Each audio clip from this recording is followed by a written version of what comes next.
Hi guys, and welcome back to another video today on this channel in looking at social awareness, psychology and self-improvement.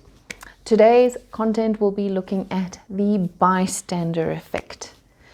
This is a sociology or social psychology principle that is fascinating to look at, and it's also so cool to look at how our culture and society and political context pretty much impacts the way we behave and the social rules we adopt.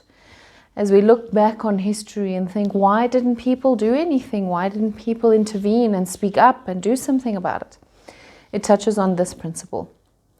So imagine you're in a complex, a building where you've got people above you and you've got people below you and possibly on either side of you. So you're in an apartment where you've got people surrounding you.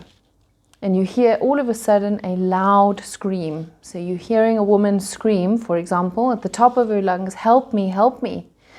Would you intervene? Would you do something about it? So you're hearing people walk above you, next to you, maybe making noises, plates, you could hear a toilet flush, something like that, but you can distinctly hear somebody calling for help. It's very, very apparent. It's something you cannot ignore.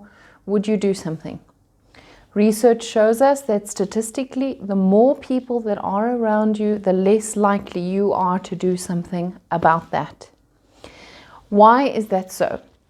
We as human beings, because we live in social contexts and within social rules, we have this bystander effect, which is a diffusion of responsibility, where we are primed to help each other. We are actually born that way, especially in social contexts. We have a lot of shared values and sense of belonging and helping. But we also have a distinct opposing narrative where we do what we are told to do. So we have power structures that govern us in morality and all those things. And so we tend to follow social rules. So you'll see that when you go into a bank or something like that, if someone changes the direction of the queue that you're in, you will most likely change the direction of that queue as well. You may not step out of line. So we've got that I want to help someone, but you'll think somebody will eventually intervene. Somebody will do something. That's what we call that bystander effect and the diffusion of responsibility, that you think to yourself, there's so many people around me, I can hear them. Someone will do something. The less people you have around you when somebody is in distress, the higher the likelihood you will be and have to do something to intervene. So interesting, and something for us to understand, because we're so governed by socio-political, socio-cultural rules and these social norms that we're not even realizing that in different contexts we behave differently. It's not to excuse behavior, it's to understand it so we improve it. But we are definitely influenced by social behavior. So, for example, I'm going to link in the description a video of a woman on a flight. It looks like it's a domestic flight because there's not classes in the airplane. And she's towards the back end and she's in the aisle. There's a man in the middle, so right next to her on her left, and then there's a woman by the window seat. And this woman, you can see, she's either under the influence of alcohol or some type of narcotic, where she is not of sound mind in this video, where she is screaming loudly and she's demeaning him in language. She appears to be upset about something.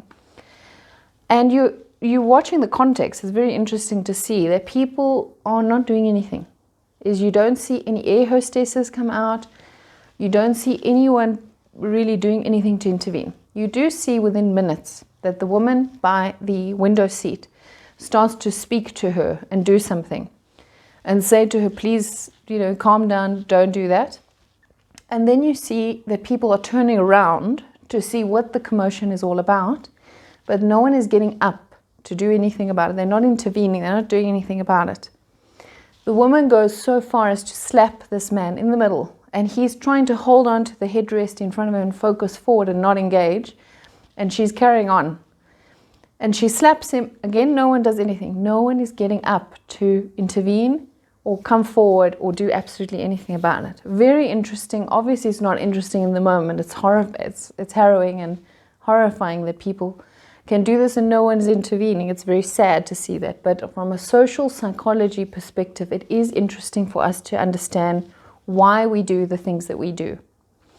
It takes about 2 to 3 minutes for the staff of the airline to come in and intervene and try and speak to her. And a friend of this woman that is behaving like this comes forward and says she never behaves like this. What's going on? It's very interesting to look at the social prism within which we are embedded and why we behave the way we do.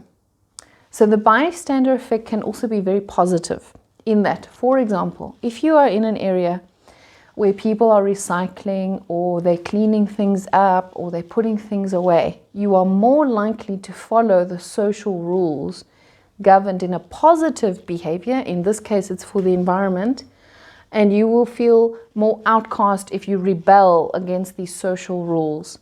So if you are the person that is not putting your papers or whatever rubbish you have on you into the dustbin or recycling in the proper forum, you will be perceived as more of an outsider by that social group.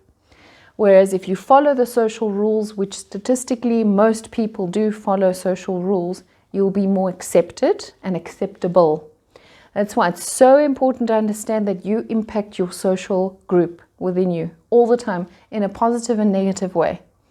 Is we all are part of a broader system, and we have to understand the social rules that govern us and how we govern it, how we impact it. That's why societies on a large scale and communities evolve over time in accordance with those social rules that for today, for example, will be much more acceptable to act a certain way than it would be 50 years ago in a certain context, and vice versa, things would not be as acceptable. You can see that when you look at films that are made 20, 30 years ago, that if things that are said there in many of these films or music would not be acceptable today, and vice versa.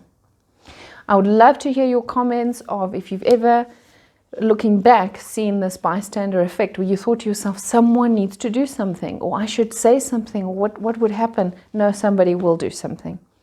Please, I welcome your comments and any questions below.